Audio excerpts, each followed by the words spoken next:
All right, let's jump right in. Welcome to this explainer, where we're going to dive deep into the foundational realities of American political culture. As a scholar of political science and sociology, I've always found that if we really want to understand the present, we have to be totally fearless about dissecting the past. Today, we're going to look closely at the very bedrock of American society. We'll be contrasting its towering, famous ideals with a much more complex historical reality.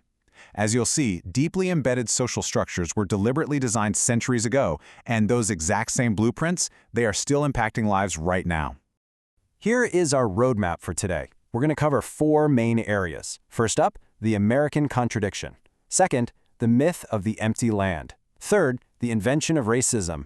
And finally, modern echoes of division. Starting off with Section 1, the American contradiction, ideals versus history. Okay, so when we analyze political culture, we're basically looking at our shared beliefs concerning our relationship to the government. And man, this brings us to an incredibly stark paradox right out of the gate. On one hand, we have these beautiful foundational ideals of a liberal democracy, right? Life, liberty, the pursuit of happiness. But those exist alongside a very harsh reality. As political scientists and historians point out, the actual foundation of the government simultaneously relied on massive systems of forced labor and the displacement of indigenous populations. Scholar Manning Marble even describes the physical and psychological control required to maintain slavery as literally the first acts of state terrorism on American soil. We have to hold both of these conflicting realities in our minds at once to truly understand the American framework. Moving on to Part 2, the myth of the empty land, where we'll deconstruct the idea of a virgin America. Now, to really grasp this, we need to talk about an absolutely fascinating concept called the widowed land.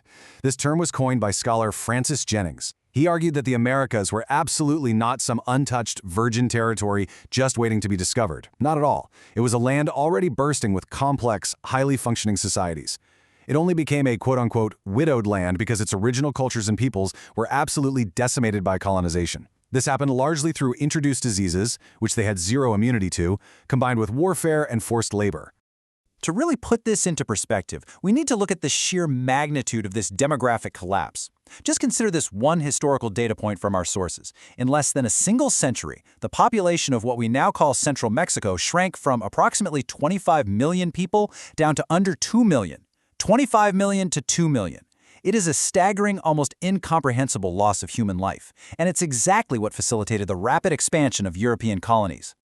That brings us to Section 3, the invention of racism, a strategy of divide and rule. So, with the land increasingly colonized, the settlers' focus shifted dramatically to an insatiable demand for labor.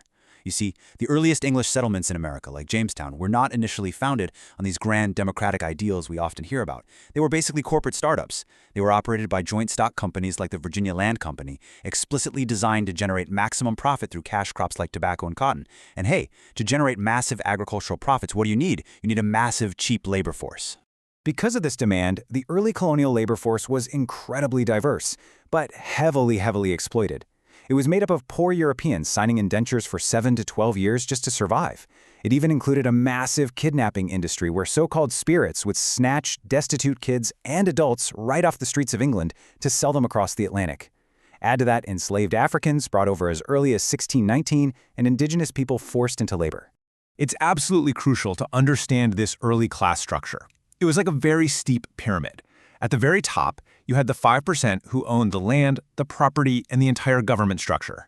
Beneath them was everyone else, the 95%.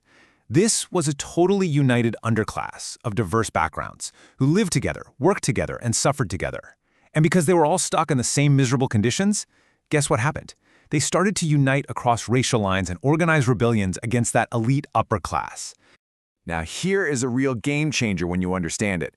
To stop these terrifying cross-racial class rebellions, our sources highlight a pivotal turning point. The wealthy elite legally and socially engineered the ideology of racism. Yes, racism as we know it is a relatively modern invention. It was introduced as a deliberate, calculated divide and rule strategy. The goal? To ensure that the 95% would never, ever unite again to topple the 5%. They literally followed a playbook to permanently fracture the working majority. Step 1, they passed laws elevating poor white laborers, basically convincing them that this new, shiny racial status compensated for the fact that they were still incredibly poor. Step 2, they promised land to indigenous groups through treaties. Treaties they pretty much never intended to honor.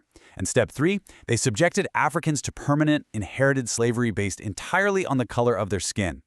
Just like that, the underclass was successfully and tragically divided. Let's move into our final section, Part 4, Modern Echoes, the Legacy Today. Well, systems designed centuries ago don't just magically vanish overnight, right?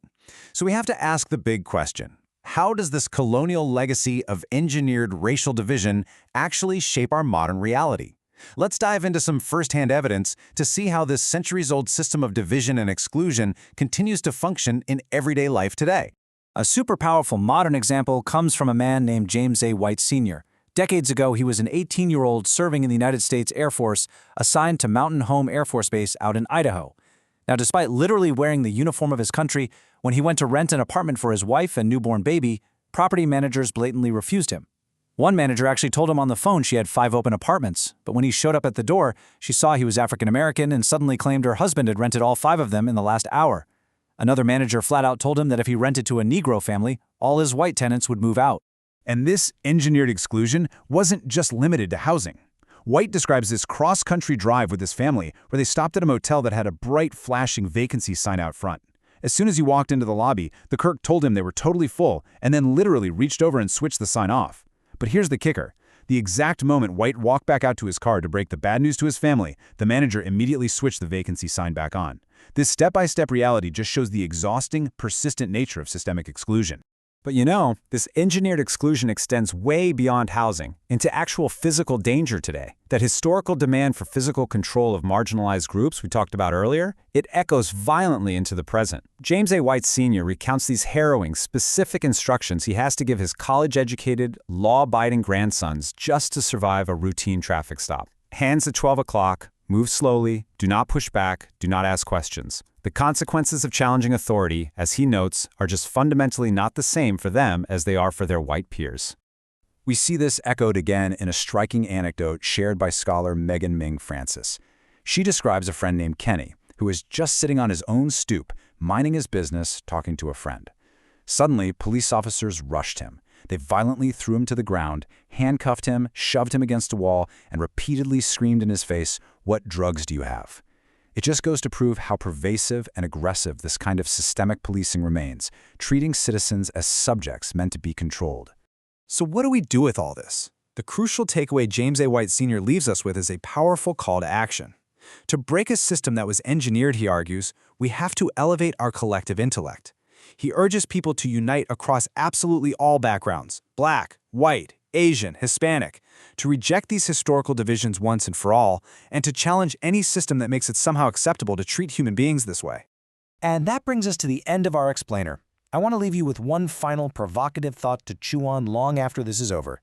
If this division was deliberately built by a select few to control the many, what is your role in dismantling it today? Think about it. Thank you so much for joining me, and keep questioning the world around you.